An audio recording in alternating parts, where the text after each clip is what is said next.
भूपेंद्र यादव जी, आप हाल ही में बने हैं पर्यावरण मंत्री, तो आपको दोष देना तो सही नहीं होगा, लेकिन पॉलिसी पिछले 7-7.5 सालों से जो रही है उसमें कहीं भी ऐसा नहीं लगता कि हम नजदीक आए हैं इस सारे प्रॉब्लम को जड़ से उखाड़ने के लिए। और अगर आप देखें तो हर चीज में पॉलिटिक्स है। आज दिवाली की अगर आप बात कर लें तो पटाखे ना चलाना एनवायरमेंटली सेंसिटिव और इसको एक अच्छी पहल माना जाता है, लेकिन ट्विटर पे अगर आप चले जाएं, सोशल मीडिया पे चले जाएं, तो इसका धर्म से एकदम सीधा सीधा जोड़ दिया जाता है। और कई राइट विंगर्स जिनका लेना देना आपकी पार्टी से समझा जाता है, वो इस बात का ऑपोजिशन करते हैं कि अरे भैया बाकी 364 दिन देख लो, खाली दिवाली के दिन क्यों देखते हो।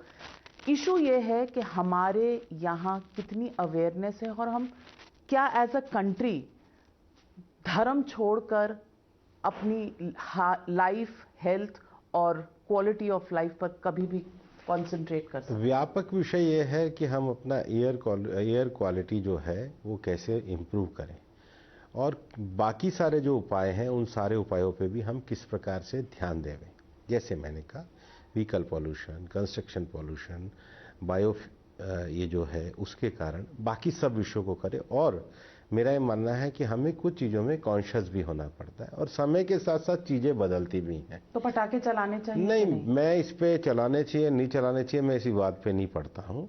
मेरा विवाद ये है कि एक नागरिक के नाते हर एक को व्यक्तिगत रूप से भी सोचना चाहिए।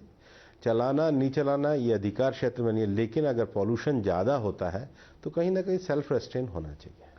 इलेक्ट्रिक व्हीकल्स की बात कर रहे हैं, आप कह रहे हैं इलेक्ट्रिक व्हीकल्स, लेकिन इलेक्ट्रिसिटी हमारे देश में जनरेट होती है कोल से। 70% dependence on coal for electricity generation है। जब तक ये नहीं सुधारेंगे तो क्या सिर्फ इलेक्ट्रिक व्हीकल्स हमारे प्रॉब्लम को रिजॉल्व कर सकते? भारत ने दुनिया में ये कहा था कि हम अपना जो रिन्यूएबल एनर्जी की जो क्षमता है उसको 40% करेंगे, पेरिस में कहा था। भारत ने उस लक्ष्य को हासिल किया है। माननीय प्रधानमंत्री जी के द्वारा रिन्यूएबल एनर्जी में 450 गीगावाट कहा था, और अभी ग्लासगो में उन्होंने 500 गीगावाट कहा है। और अब दुनिया में सबको लगने लगा है कि भारत क्लीन एनर्जी की ओर न केवल कटिबद्ध है, बल्कि भारत ने उस रास्ते को प्राप्त भी किया है। और मुझे लग रहा है माननीय प्रधानमंत्री जी के नेतृत्व में जिन लक्ष्यों को हमने विश्व के सामने रखा है हम पूरा करेंगे, और भारत निश्चित रूप से ग्रीन एनर्जी में आगे जाने वाला देश है। लेकिन दुनिया में जो स्टैंडर्ड सेट हुए हैं वो 2030-2050 के हैं। तब तक जिंदा रहेंगे तभी तो अचीव करेंगे। नहीं, अब तो 1992 में रियो कन्वेंशन हुई थी जब UNFCCC बना था।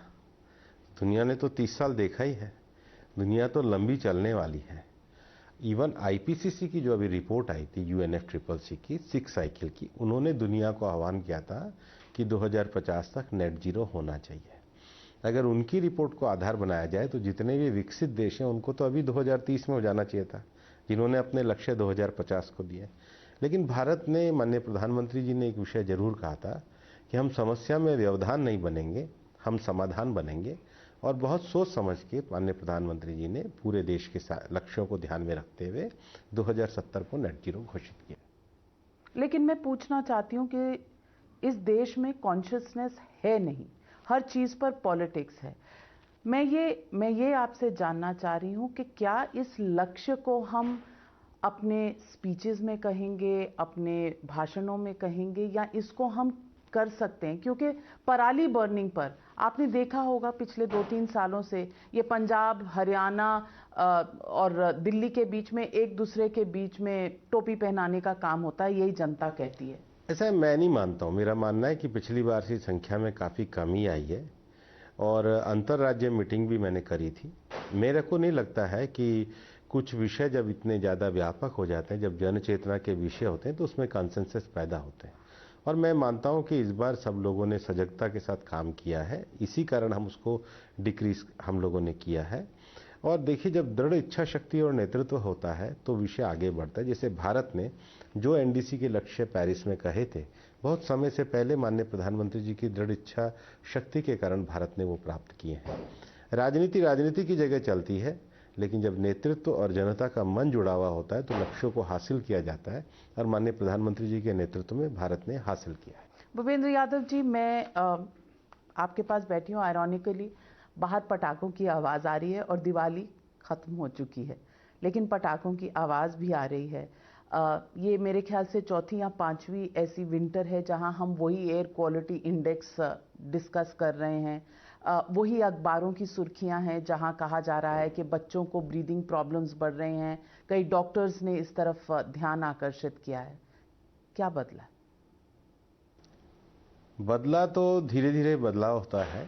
हमें ज़्यादा इस चीज़ को और कॉन्शियस के बीच में लोगों के लेके जाना पड़ेगा। समाधान ढूंढना आसान है? समाधान की राह पे चलना चाहिए, और मेरे को लगता है जब एक विषय को लगातार तीव्रता के साथ कहा जाता है तो समाधान के रास्ते भी निकलते हैं।